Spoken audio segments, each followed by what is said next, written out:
নমস্কার, 7 নিউজ নেটওয়ার্কে আপনাদের স্বাগত। 2024-এর 9ই অগস্ট ঘটে যাওয়া আরজিকর মেডিকেল কলেজে কর্তব্যরত তরুণী চিকিৎসকের নৃশংস হত্যাকাণ্ডের প্রতিবাদে আন্দোলনের ঝাঁজ বর্তমান সময়ে দাঁড়িয়ে স্থিমিত হলেও প্রকৃত দোষীদের খুঁজে বের করতে এখনও সিবিআই তদন্ত চলছে।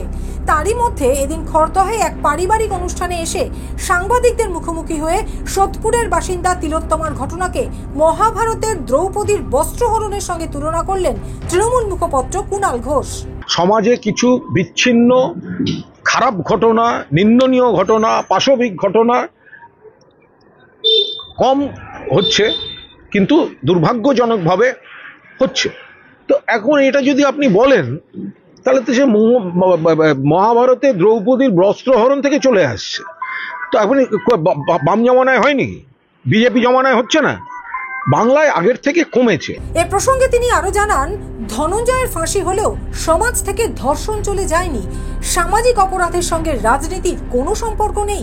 এত মিডিয়া বা সোশ্যাল মিডিয়া ছিল না, ফলে ঘটনাগুলো ঘটলেও সিপিএম এর জমানা বলুন বা সেগুলো সেভাবে বাইরে আসতো না।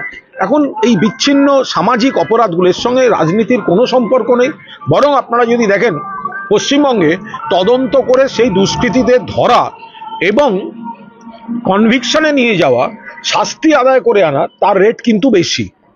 ফলে আপনি যদি দেখে থাকেন তাহলে আরজি করের ক্ষেত্রেও কিন্তু 24 ঘন্টার মধ্যে পুলিশ ধরেছে, যেটা সিবিআইকেও মানতে বাধ্য হয়েছে। তারপরে যেগুলো ঘটেছে সেগুলো তদন্ত শেষ করে, বিচার শেষ করে ফাঁসির রায় পর্যন্ত করে দিয়েছে। ফলে যে ঘটনা ঘটেছে আমরা নিন্দা করছি, পুলিশ প্রশাসন করছে, কিন্তু এটা সামাজিক অপরাধ, এটার সঙ্গে রাজনীতির সম্পর্ক নেই। কঠোর হওয়ার প্রয়োজন আছে। পুলিশ কঠোর হচ্ছে যথেষ্ট। আপনি বলুন না, ধনঞ্জয়ের ফাঁসি হয়েছিল, ফাঁসি হলো, তারপরে কি সমাজ থেকে ধর্ষণ চলে গেছিল? যায়নি তো।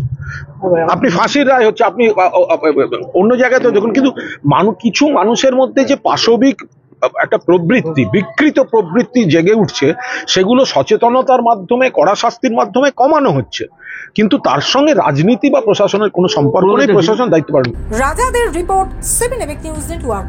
আরো বিভিন্ন খবরের আপডেট জানতে হলে অবশ্যই সাবস্ক্রাইব করুন 7 নিউজ নেটওয়ার্ক চ্যানেলটি, কারণ আপনাদের একটা সাবস্ক্রিপশন আমাদের কাছে অত্যন্ত মূল্যবান। পাশাপাশি অবশ্যই ফলো করুন আমাদের হোয়াটসঅ্যাপ চ্যানেলটিও। জয় হিন্দ।